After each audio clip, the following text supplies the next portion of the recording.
Welcome to Ask Angela, relationship advice for love after trauma.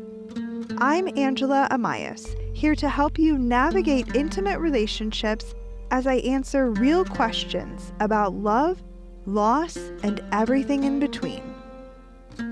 This is where we untangle old patterns that keep us stuck and discover new possibilities for connection. Relationships after trauma need a different kind of wisdom, and I'm so glad you're here. Hey there! In this episode, I'm going to be answering Mary's question. Mary writes, I believe my current diagnosis to be true complex trauma. How do I nurture myself when I don't remember when the last time I've ever felt nurtured? I've been divorced after a long-term codependent relationship. I feel lost and numb, quite often alone and scared, at times anxious and depressed. And I've realized I have never even known myself. Dear Mary, your question goes right to the heart of why I do what I do at Ask Angela and at Alchemy of Love. My mission, bringing more love into the world one relationship at a time, begins with helping all of us who've experienced childhood trauma learn how to love ourselves. For many of us, healing past trauma and learning to love ourselves starts with learning how to care for ourselves, even when we may not have any memories of being loved and nurtured by another person. Missing out on being nurtured and cared for properly as children makes us vulnerable to ending up in a codependent relationship as an adult. We are already used to not having our own needs considered and instead focusing on what others need from us. When we have never been nurtured, relationships in which the focus is all about the other person can feel incredibly normal because they're familiar. And in some ways, they feel comfortable. We don't have to think about ourselves or really know ourselves at all. Instead, our entire focus is on the other person. What do they want? What do they need? What are their preferences? As a side note, if you ever want to know whether you're in a codependent relationship, one of the first clues is that you know way more about what the other person thinks and feels than what you think, feel, want, and need. As your question highlights, there's a strong connection between learning how to nurture yourself and actually knowing yourself.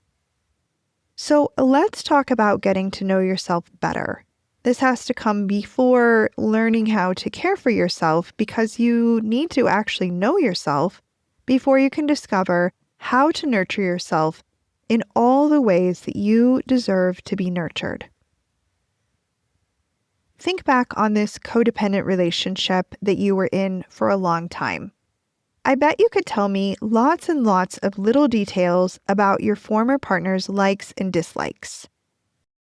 For instance, you might know that they couldn't tolerate hearing any noises after they went to bed at night, and they despised raisins in their pastries.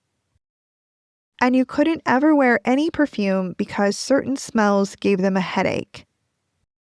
You might know that they like medium-sized dogs but not little ones, and that they didn't like it when you made crude jokes, and they only ate eggs if they were hard-boiled. You get the picture.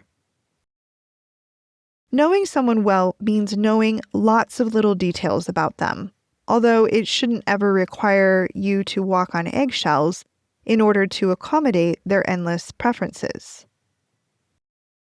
So what are your preferences? What do you like? And just as importantly, what do you dislike? What's your favorite way to wake up in the morning? What's your favorite way to spend a rainy Saturday afternoon? What makes your heart sing?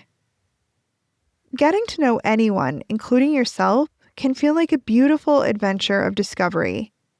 But for those with childhood trauma, especially if you've spent a long time focusing all your energy and attention on understanding someone else, learning who you are can initially feel mysterious and confusing, and even overwhelming. That's why it can be helpful to start small when you're just getting to know yourself. Start by paying attention to your preferences, what you like and what you don't like. Think back to all that attention you poured into figuring out your former partner's likes, dislikes, wants, and needs when you were together. Now imagine what it would be like to know all these little details about yourself that you knew about your former partner. At first, paying attention to yourself like this might feel uncomfortable.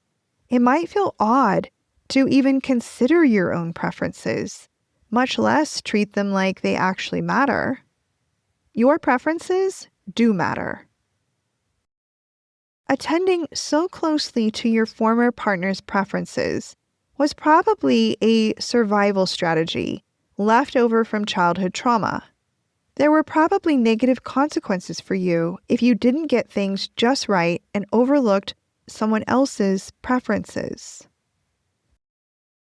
But that's not the case any longer. And when it comes to learning your own preferences, there's very little risk if you get things wrong initially. What I mean by this is that if you make a mistake, if you think you'll like nigiri, so you order that for lunch instead of a grilled cheese sandwich, and then it turns out that you really don't care for sushi, the consequences are minimal, and now you've learned something new about yourself. When I work with people who feel like they don't know themselves at all, as a result of complex trauma from childhood and a lifetime spent focusing on other people's needs, they often feel like they need to figure themselves out instantly. It's like, I feel so behind everyone else my age. I need to catch up. But that kind of pressure is counterproductive. We often feel like we need to make grand gestures when we're trying to grow or change. Learning to nurture yourself as a part of healing complex trauma can feel like an impossibly big project. But in my experience, it's far more effective to approach this kind of personal growth and healing like it's a series of small steps. And each of these steps can be broken down into even smaller steps, so that all you actually need to do is find the thing that feels like a manageable next step. So if step 1 is getting to know yourself, including what you think, what you like, and what you want to do for your life, then the first part of step 1 is just paying attention to yourself and seeing what you discover. Approaching the step with curiosity is key. It's no good to say to yourself, "It's so childish to prefer grilled cheese sandwiches over sushi. It makes me seem unsophisticated." Or, "Everyone else thinks Wicked was a great movie, but I was totally bored. What am I missing?" That's self-judgment, not curiosity. And self-judgment and withholding self-acceptance are both forms of trauma repetition. In other words, by judging and criticizing your authentic preferences, you're actually repeating the trauma you experienced during childhood. Nurturing yourself means embracing what actually feels good to you and allowing that to guide your choices. It means being able to set aside what you think you should do and what other people might think about you in order to make space to tune in and embrace what happens to be true for you. Now let's talk about nurturing yourself as a way of healing past trauma. As you get to know what feels good to you in your life, beginning with the small things, you will start to gather clues about ways you can begin expressing care for yourself. For example, if you discover that your ideal start to a Saturday is sleeping in, That means that you start turning your alarm clock off on Friday night before you go to bed. Or if you realize you feel better when you eat real meals instead of just grazing on whatever is easily available, it might mean setting aside one day a week to grocery shop and prepare meals for the week. In my work, I've observed a tendency for people to dismiss these kinds of small actions as though they're too simple or insignificant to make a difference. But lurking underneath these reasons for dismissing small acts of self-care is often a deep discomfort with showing oneself care, attention, and love. When someone misses out on being nurtured as a child, the natural conclusion, at least in a child's mind, is that they didn't get that nurturing because they didn't deserve it for some reason. They weren't good enough. They weren't lovable enough. They didn't do enough to earn care and attention. But none of these things are true. Yet, even when we're adults, these beliefs can still be buried deep within us. And strangely, this feeling of not deserving love and care gets activated again when we start learning how to nurture ourselves.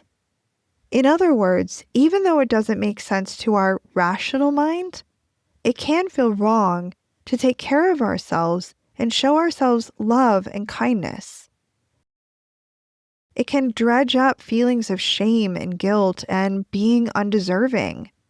Or there can be a false belief that tending to your own needs and preferences is selfish. It's not. This is how so many people who experience complex trauma from childhood neglect or abuse can end up mistreating themselves in adulthood.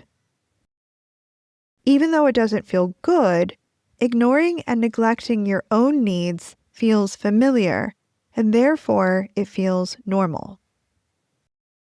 Learning how to nurture yourself is perfectly natural. And as I've described, the steps toward better caring for yourself are also fairly straightforward, but that doesn't mean it's easy. It requires being prepared for facing some uncomfortable feelings as you learn how to care for yourself and show yourself love in action, which is what nurturing really is. Nurturing yourself now can bring up painful feelings about all the nurture you've missed out on at critical times in the past.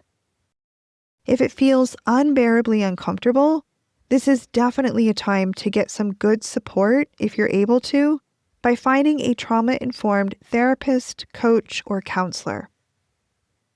The hopeful news is that even when taking these new steps feels scary because it's unfamiliar, these steps are still taking you in the direction of healing, recovery, and growth. They're taking you into a future that doesn't resemble your past, and that's a very good thing. Your desire to have a future that's better than your past, that's something that's true about you. That's one of your preferences. And you can use this desire as a guiding light as you continue to learn more about yourself and how to nurture yourself. As you continue this journey of experimenting, getting to know yourself, discovering your likes and dislikes, you will likely feel uncomfortable at times because you will be in unfamiliar territory. Another way to think of this process is that you're breaking new ground and building a new life for yourself, one that's different than any you'd imagined was possible. It's okay to take it slow, one step at a time, acclimating yourself to new habits of self-love and self-nurture, relishing the small self-discoveries along the way, and experiencing the true joy of really knowing and loving yourself. And on that note, Mary, I'm wishing you happy travels as you journey along this path of healing and growth. And on that note, listener, Thanks for tuning in. That's it for this episode of Ask Angela, Relationship Advice for Love After Trauma. If something in this episode resonated with you, come join the conversation at askangela.co. And if you'd like to submit a question of your own to be considered for a future episode, you can also do that at askangela.co. I'll be back soon with another episode, and until then, lots of love.